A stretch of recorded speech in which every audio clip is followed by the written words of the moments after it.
Motorola has just announced its latest phone. This is the Moto Z3. This is going to launch as an exclusive with Verizon at first, selling August 16th in the US. This is part of the Z family, which means that it's got these magnetic pins on the back. Of course, you can use it with any of the existing mods that will help customize the look and feel. But the most interesting thing about this phone is actually that it is all ready for 5G. Of course, 5G networks aren't ready yet, but in early 2019, you'll be able to buy a 5G Moto mod that will work with Verizon's network and that will bring incredibly fast 5G speeds to the phone. So imagine downloading 90 songs from Spotify in 10 seconds. That's how fast we're talking.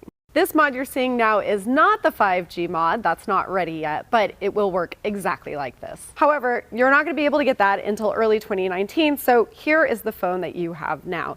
It runs the latest version of Android at the moment, that's Android 8.1.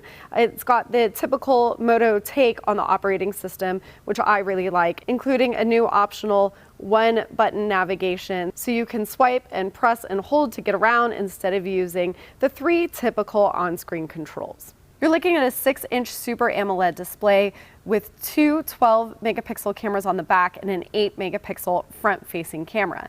Now, the cameras on the back are interesting because in addition to taking portrait shots, one of those lenses is monochrome, so you are able to capture black and white shots as well. There is a Qualcomm Snapdragon 835 processor inside, pretty large battery, and a 15-watt turbo power charger. Now, there is no headphone jack, but you will get a USB-C dongle adapter that will work with that port. The phone isn't fully waterproof, but it is splash resistant, and if you want wireless charging, you will need to get the Moto mod that supports it. The Moto Z3 will sell for a reasonable $480.